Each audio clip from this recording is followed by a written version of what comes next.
Good morning, I'm Tami Johnson. I'll be sharing your devotion today.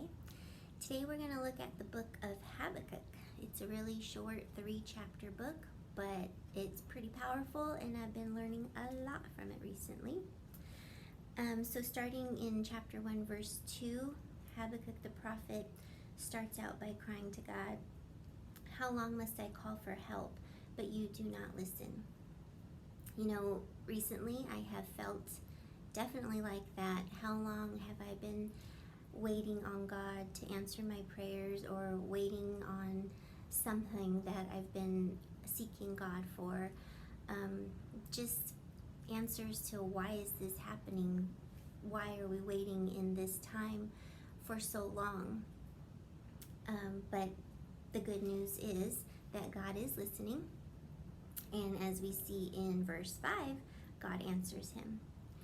God says, "I am doing something in your own day, something you wouldn't believe even if someone told you about it."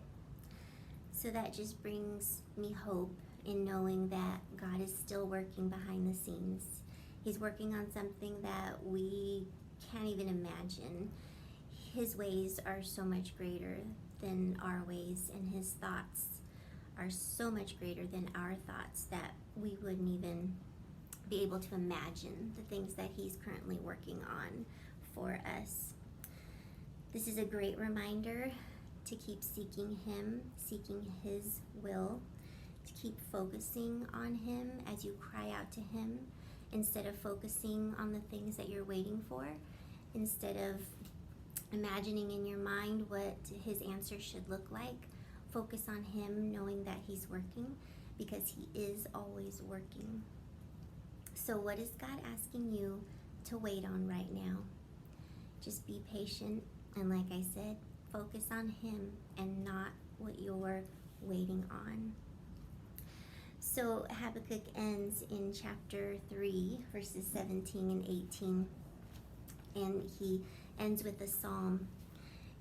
And 17 starts, "Even though the fig trees have no blossoms and there are no grapes on the vines, even though the olive crops fail and the fields lie empty and barren, even though the flocks die in the fields and the cattle barns are empty, yet I will rejoice in the Lord. I will be joyful in God of my salvation."